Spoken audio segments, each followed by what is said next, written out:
chapter 4, verse 1 and 2, saying that financial forget.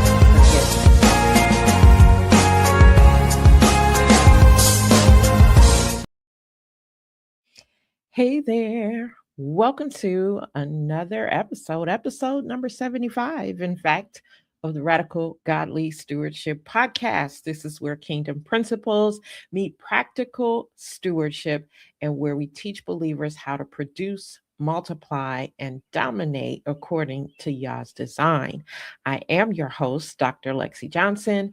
I am a financial coach and strategist, author of Stop Begging God for Money, and founder of Money Mastery for Her. And listen, around here, we don't chase money. No, that's not what we do. We steward what Yah has placed in our hands. We don't panic when the headlines change. We discern times and seasons. We don't beg God for provision. We align with his principles and position ourselves accordingly. So listen, grab your notebook, grab your Bible, grab your pens, pencils, highlighters, favorite healthy beverage, all the things, and let's get into today's conversation. Well, family, it's been a couple weeks since we've gathered here on the podcast. And if you've been paying attention to the news, then you probably feel like the world has been moving at warp speed. Okay. One headline after another, one crisis after another, one verdict after another, one distraction after another. And that's exactly why today's episode matters. Because while everyone is arguing over the headlines, very few people are paying attention to the money that's moving underneath it. Okay. So today, we're talking about Trump's business delegation and economic relationship with China. We're going to talk about the energy squeeze and rising transportation costs. We're going to talk about why the wealth transfer window is still open. And we're going to talk about what kingdom citizens should be paying attention to right now. Most importantly, how to stay focused when the entire world seems committed to keeping you distracted, okay? But before we do, this is our usual. We're going to do our stewardship check-in, all right? So I want you to ask yourself these questions honestly, okay? Honestly ask yourself this. Am I consuming more information than I'm applying? Some people spend 5 hours a day watching financial videos and they never actually update their budget. They never actually do any of the things that they learn during the 5 hours of watching, right? And this is not just with finances, this is anything. In fact, I was having a conversation with a good friend the other night about how we consume so much information. We were talking about particularly going to conferences, but doing nothing with the information, right? Knowledge without action creates deception. That's all it does. It means you are fooling yourself into believing that you are actually positioning yourself, that you're getting better. But there is no getting better with just consuming the information alone. You actually have to apply what you're learning. And sometimes I get it. We might feel like we are overwhelmed with all of the information that we might be learning. So my friend was sharing that she heard from someone a while back that when you go to conferences or when you are taking in so much information, don't take notes, is what this person said. Don't take notes. Just write down like 3 key things that you heard that you are going to focus on, take action on, and then share with others. Now, I'm a note taker. Okay. So I get what that is saying, and I don't disagree with it. But if you are like me and you take notes, typically when I take notes, if I'm, getting some training in a conference, watching hours of material or whatever, then I'll take my notes, but I go back and put a star by 3 things that I'm actually going to do, right? Okay. We spent some time on question number one. Question number two in our stewardship check in is this: have I become distracted by political personalities instead of paying attention to economic realities? Because whether you love a politician or hate a politician, the money is still moving. Okay. And then question number three: ask yourself, if a financial opportunity appeared tomorrow or even today, would I be positioned to take advantage of it? Or am I still carrying financial burdens from decisions I should have addressed months ago? Okay. So today's scripture is coming from Proverbs chapter 22, verse 3, and it says, "The prudent see danger and take refuge, but the simple keep going and pay the penalty." All right. So, as we chat today, remember this is not about fear, because kingdom citizens are not called to fear. We are called to prepare. So, I am never here to scare anybody. I am always here, though, to help you prepare for what's going on and for what's coming. So, we're going to do just kind of some catching up real quick, some things that I wanted to talk about, but we haven't been here for a couple of weeks. And then we'll talk about some things uh, more, what should I say, up to date today. So, the first thing I want to talk about is Trump and China and why billionaires follow the trade routes. Okay, so let's start here. Over the past several weeks, there has been continued discussion surrounding President Trump's engagement with China and the ongoing economic relationship between the United States and China. Now, what caught my attention wasn't politics. Okay. Everybody watching this is always, it's about politics, and you guys are so back and forth. It's absolutely ridiculous. I am even disappointed in leaders of churches that I see engaged in the conversation in the way that they are engaged in the conversation. Very disappointing, because you should be, helping your people discern times. Okay. Anyway, what caught my attention wasn't the politics, but it was the business leaders. Whenever major political leaders travel and suddenly some CEOs show up, my question is always, what money is moving? Okay. Not what are they saying? Okay. But what money is moving, because the money in this instance usually tells the truth. Now, here's what most people miss: the United States and China are competitors, no doubt. Okay. But they're also deeply interconnected economically through technology, through manufacturing, through supply chains, through AI, through semiconductors, rare earth minerals, through energy. Like, these things don't move because politicians make speeches. They move because the corporations need access. So why does this matter to us? Because you are thinking, all right, I didn't heard you list off all this stuff. And what does this have to do with me?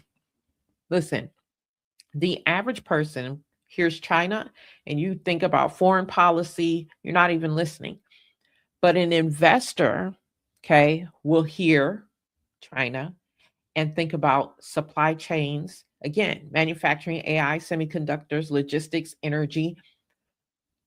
And those are two completely different conversations. So, what conversation have you been caught up in? Have you been caught up in what the average person hears and that conversation? Or have you been caught up in what investors hear? Right. So, this is why kingdom citizens have to learn to look beneath the surface. Proverbs 18:23 tells us to answer before listening, right? Is folly and it's shame. Okay. In other words, we're not really listening. We're not really listening. I'm talking about the average hearer and listener of news. We're not really listening. We're just starting to run our mouths. We're starting to, take our sides, or we have already had our sides. And so we think It's all about that. You're answering before you're listening. And the Bible says in Proverbs 18:13 that is folly and it is shame. Okay. Most people react before understanding. Kingdom stewardship requires observation before reaction. So you might want to lay off coming directly to post for just a moment, right? Take 10 seconds and think about what is truly being said when you hear these things. The question is never, how do I feel about this? See, we have a problem, okay? We are always in our feelings. The question is never, how do I feel about this? Okay, because your feelings, for most people, you think you have them under control, but we see you. Okay, we see you. I see you. You don't have them under control, and they're tossing you to and fro, and you're missing what's really going on. So the question is not, how do I feel about this? The question is, what does this mean?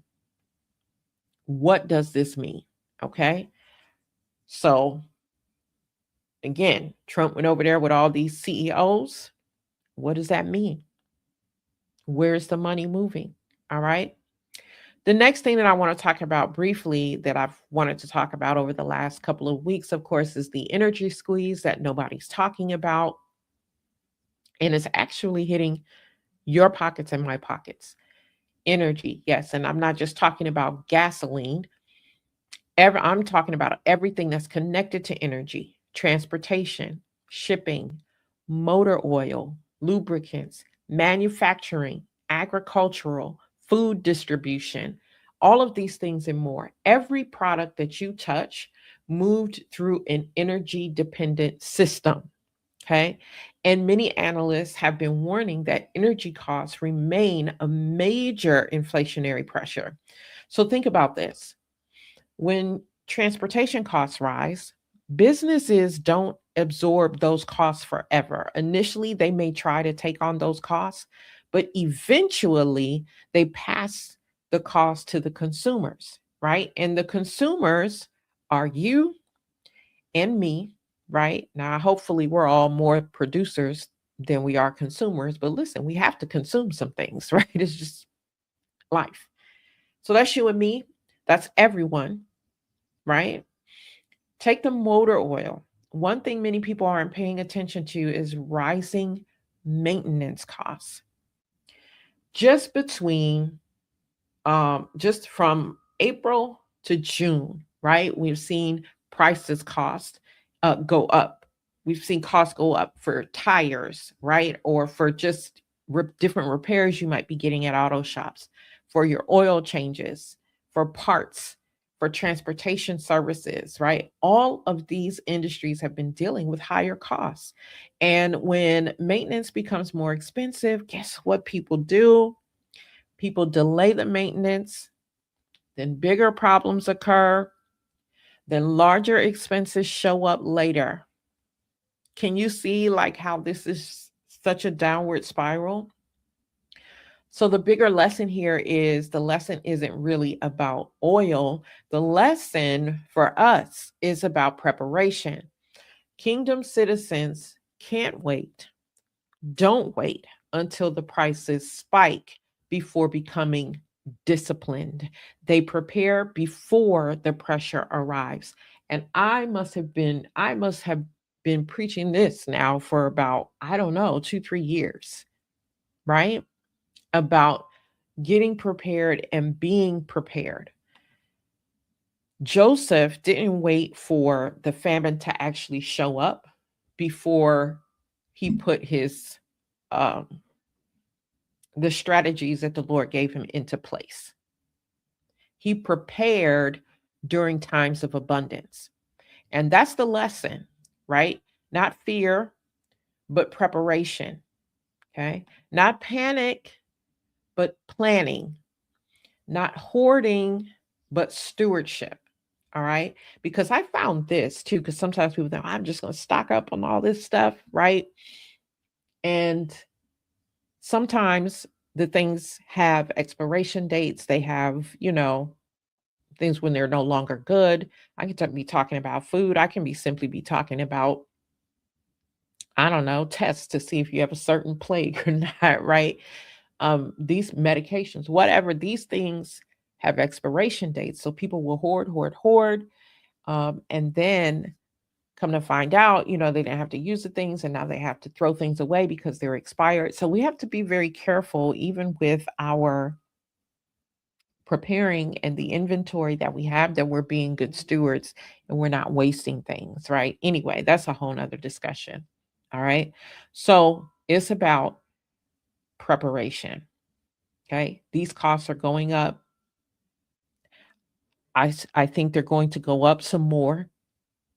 So it really just boils down to, am I, putting money up consistently in my emergency fund?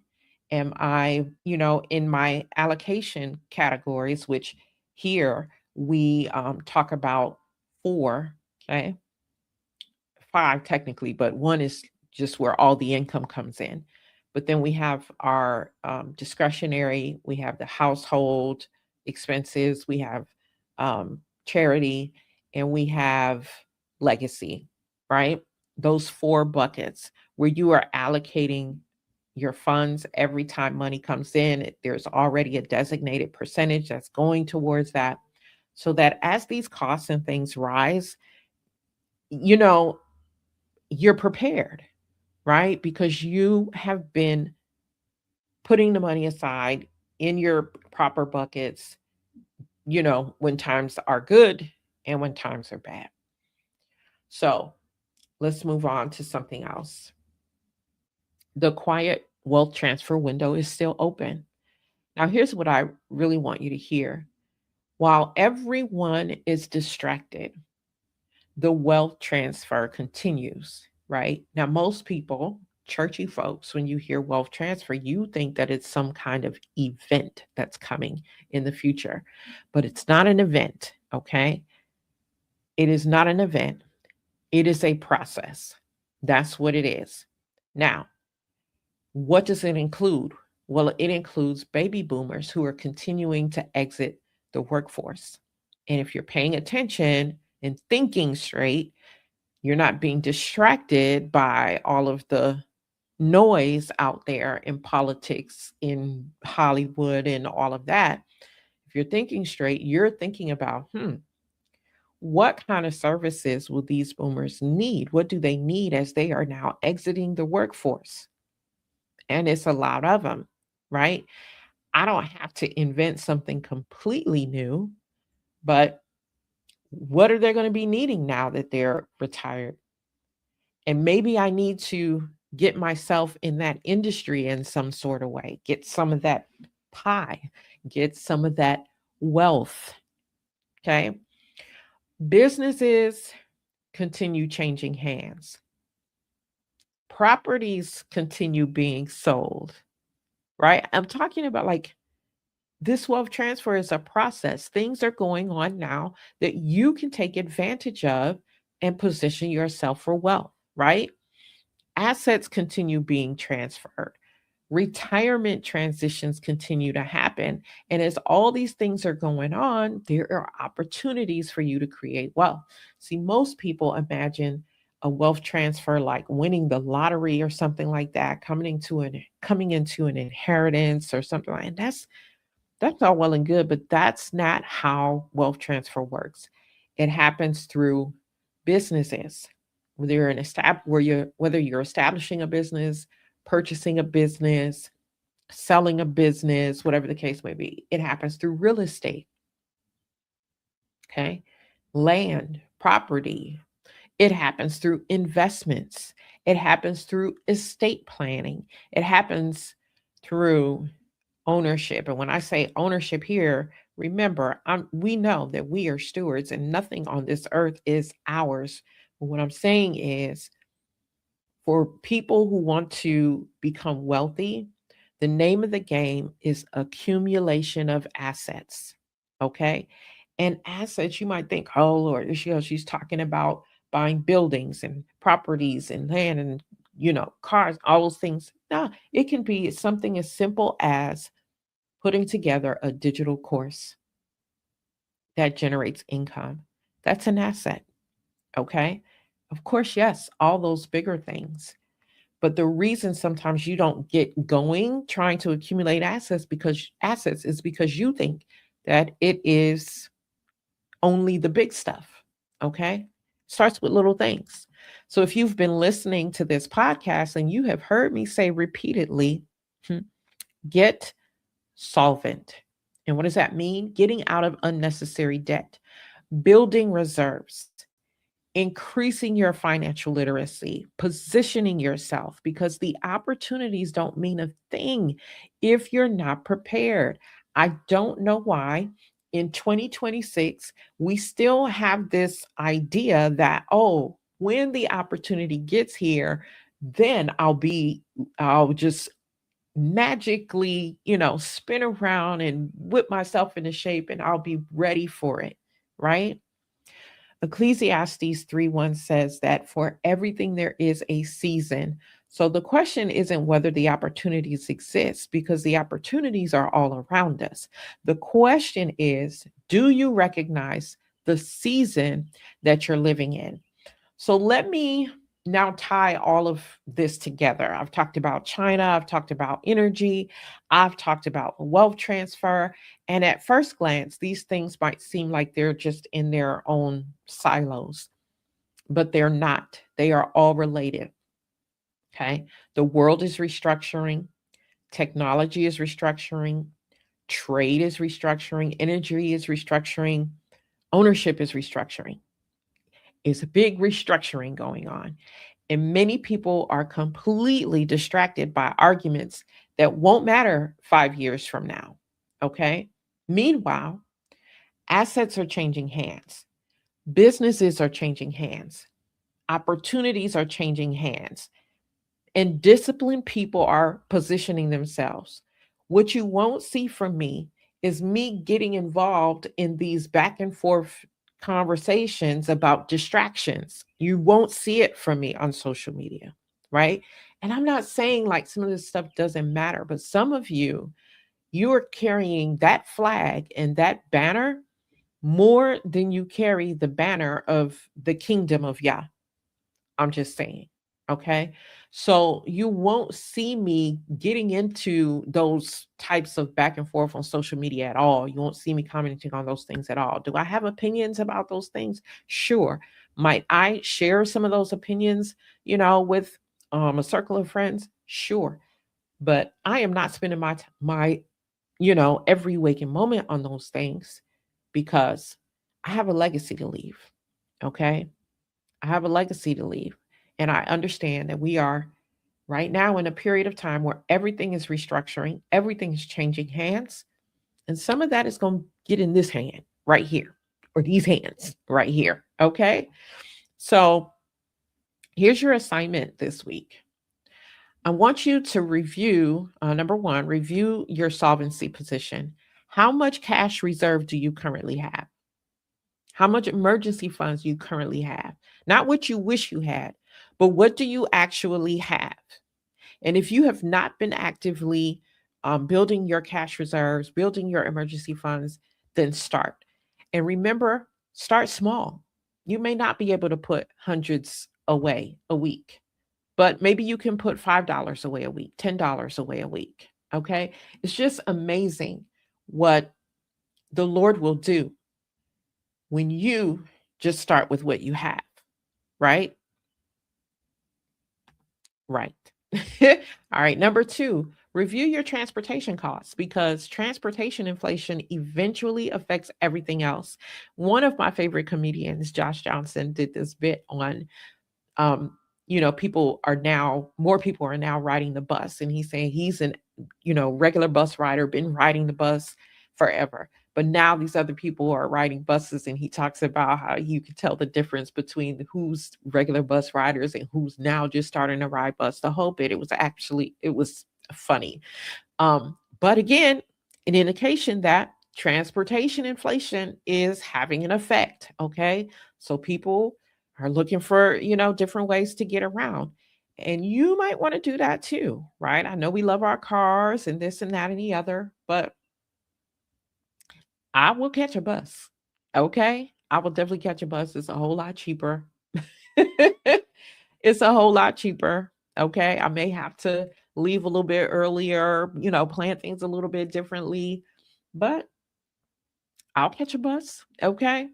Because these gas prices and the cost of maintenance and everything else, whew, it's getting up there. All right. Anyway, review your transportation costs, okay, and see what you can do. And just again, if you're putting aside your cash reserves and things like that, then you can be prepared for these increases. All right. The third thing, identify one asset class to learn about. You don't have to buy anything right now. Just learn about it. Learn about real estate. Learn about real estate investment trusts, learn about ETFs, learn about businesses, learn about precious metals, learn about something, learn about a digital course, learn about something. Okay?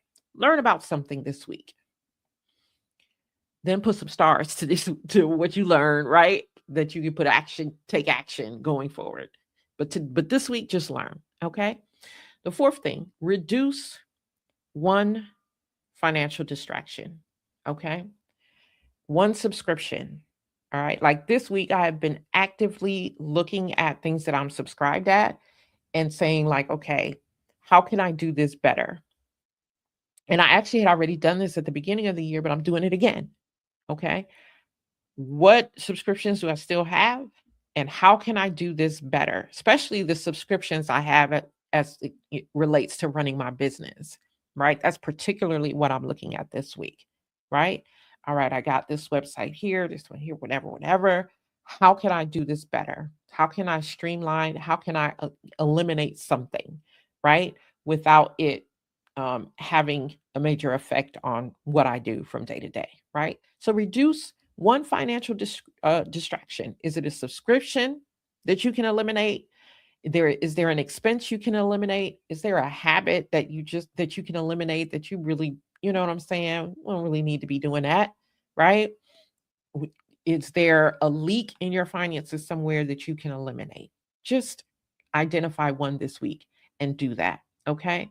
If today's episode challenged your thinking, then I want to encourage you to grab a copy of my book, Stop Begging God for Money.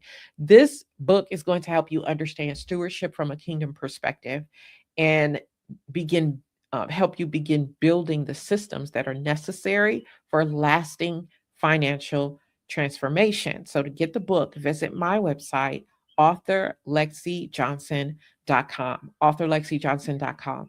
And then be on the lookout. Be on the lookout. I'm so excited about this for Financial Rebellion Foundations. This is my upcoming do it yourself financial discipleship experience. So there are, many who, for whatever reason, can't get into financial rebellion. My live cohort that I typically do twice a year, only doing it once a year though, because of um, the missions that we're working on in this latter part of the year.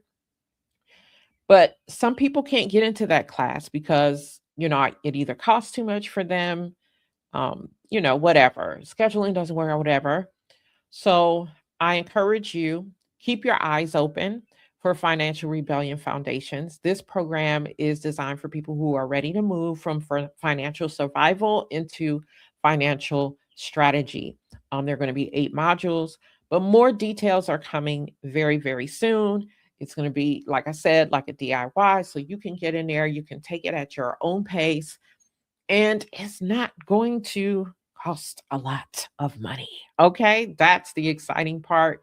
You're going to get all of this great content, things that you can just um, learn and do in your finances and begin to shift what's going on in your finances immediately. All right. So remember this, the enemy loves distraction because distracted people miss opportunities. Okay. That's why he loves distraction. That's why he loves for you to be distracted, because while you're distracted, you are missing out on opportunities. Okay. I don't care if someone is for a political party or a politician that I don't like. I don't care. I really don't even want to get into conversations about it because at the end of the day, you're going to like who you like. I'm going to like who I like. I don't, you know what I'm saying? If it's a genuine conversation of, I'm trying to understand why you do, you're trying to understand why I do, but we're not arguing and trying to say this one better, that one. You know what I'm saying? Like I don't get into that kind of stuff. I just don't, right? Because you miss opportunities when you do. Distracted people miss seasons. This is a season, right? Where you can begin your process of wealth transfer. Distracted people also miss preparation, okay? Get your heads out of the sand of distraction, okay? Kingdom citizens are called to discernment. So pay attention, stay prepared, stay focused, and above all, stay obedient because obedience will take you further than any opportunity ever could. All right?